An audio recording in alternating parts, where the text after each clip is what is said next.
اعوذ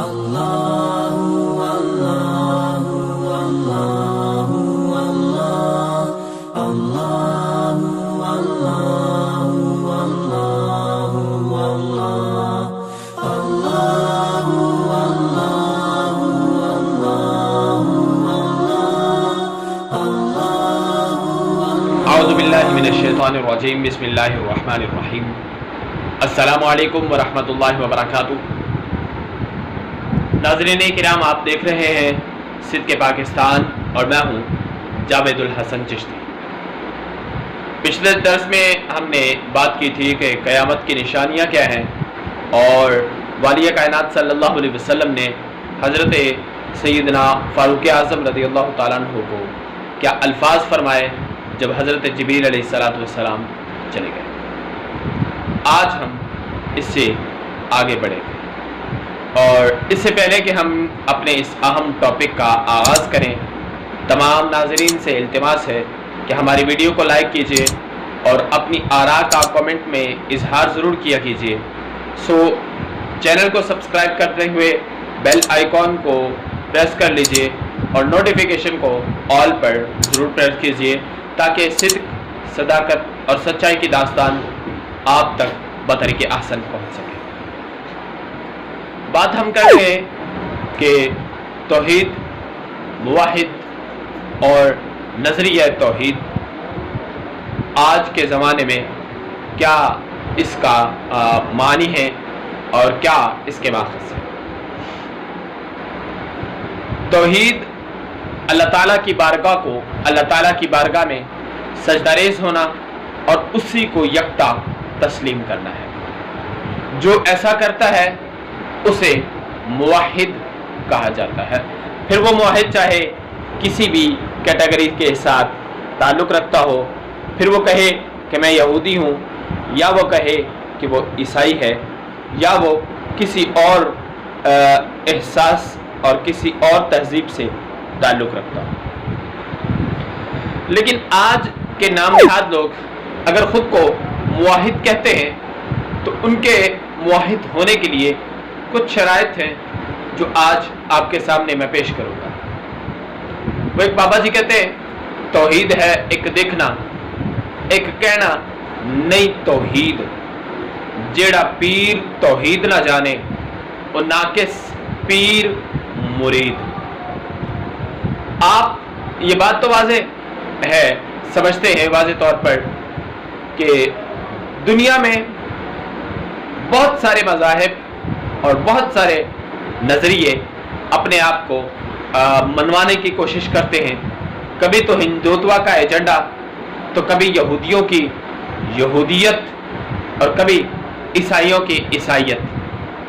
لیکن ان تمام مذاہب میں سب سے اوفق، سب سے جامع اور سب سے بلند مذہب دین اسلام ہے، کہ جس کو مالک کائنات نے فرمایا ان الدین عند اللہ الاسلام، دین جو ہے وہ اللہ کے ہاں اسلام ہے۔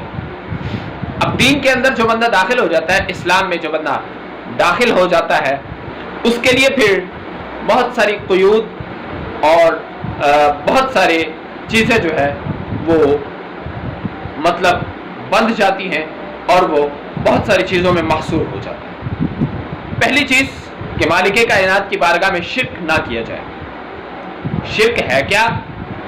شرک یہ ہے کہ ایسی عبادت جو خاص طور پر اللہ تعالیٰ کے لیے کی جاتی ہے، اس عبادت میں کسی اور کو شریک کر لینا، وہ شرک کہلاتا ہے۔ جیسے ہم سجدہ مالک کائنات کی بارگاہ میں کرتے ہیں اور اسی کی پوجا کرتے ہیں، لیکن ہندو اللہ تعالیٰ کے سوا بتوں کو پوجتے ہیں اور وہ بتوں کے سامنے اپنی حاجات کو پیش کرتے ہیں، انہی کو اپنا خدا مانتے ہیں، انہی کو اپنا رب مانتے ہیں، تو یہ شرک ہے۔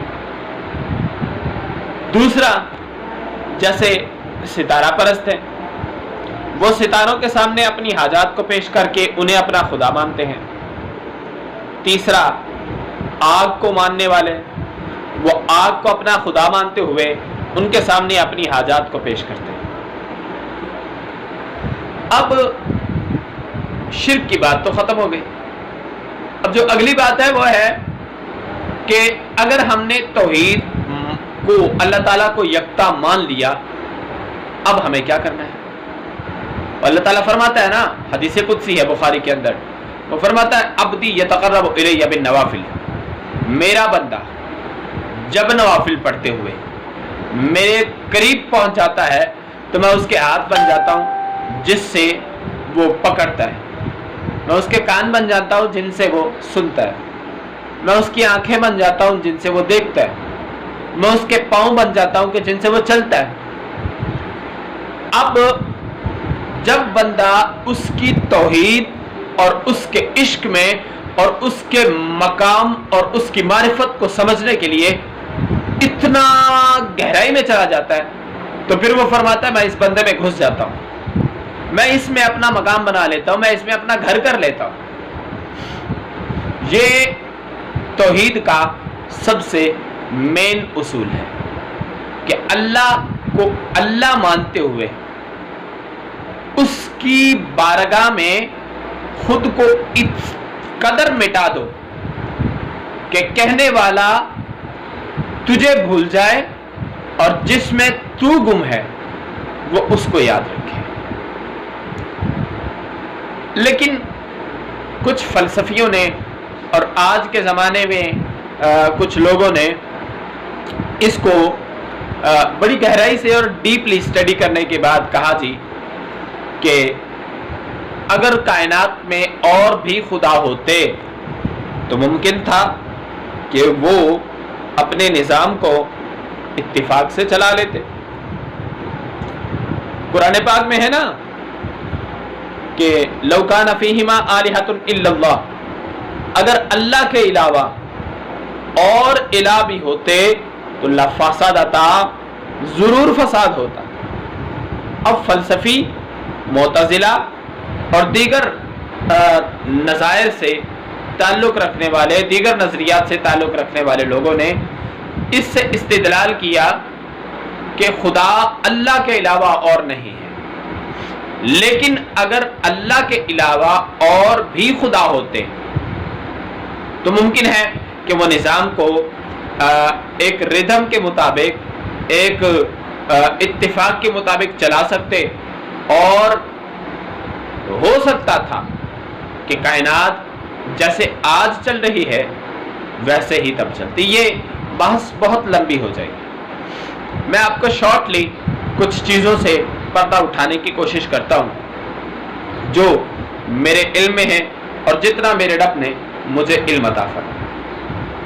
آپ غور فرمائیے کہ اصحاب کہف جنہوں نے اس نظریہ پر پورا اترتے ہوئے اپنے رب کی جانب سفر کیا, اللہ تعالیٰ نے معجزہ دیکھیے, ایک کتا بھونکنا جس کی فطرت ہے اور کوکنا جس کا زندگی کا ایک اصول ہے, وہ کسی بھی انسان کو دیکھ کر بھونک پڑتا ہے. لیکن ہوا کیا؟ وَتَحْسَبُهُمْ أَيْقَاظًا وَهُمْ رُقُودٌ, تم اصحاب کہف کو جاگتا ہوا گمان کرتے تھے لیکن وہ سو رہے تھے. وَنُقَلِّبُهُمْ ذَاتَ الْيَمِينِ وَذَاتَ الشِّمَالِ, ہم انہیں الٹا سیدھا دائیں جانب بائیں جانب پھیرتے تھے. وَقَلْبُهُمْ بَاسِطٌ ذِرَاعَيْهِ بِالْوَسِيلِ, اور ان کا کتا بھی اپنی کلائیاں پھیلائے, اپنی کلائیوں کو پھیلائے ہوئے غار کے باہر بیٹھا ہوا تھا. سب کو لگتا تھا کہ یہ جاگ رہے ہیں, لیکن 309 سال تک وہ سوئے رہے. بظاہر وہ جاگتے رہے لیکن وہ مردہ تھے, جسے قرآن پاک نے بیان کیا. اور پھر 309 سال کے بعد ان کو اٹھایا گیا.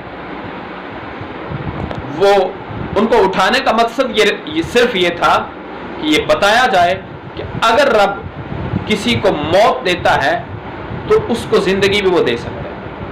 پھر حضرت عزیر علیہ السلام 100 سال تک مردہ رہنے کے بعد زندگی پائی, اور جو جو چیزیں ان کی تھی اللہ تعالیٰ نے ان کا نام لے کر فرمایا دیکھو ذرا یہ سب ایسے اور یہ سب ٹھیک ہے.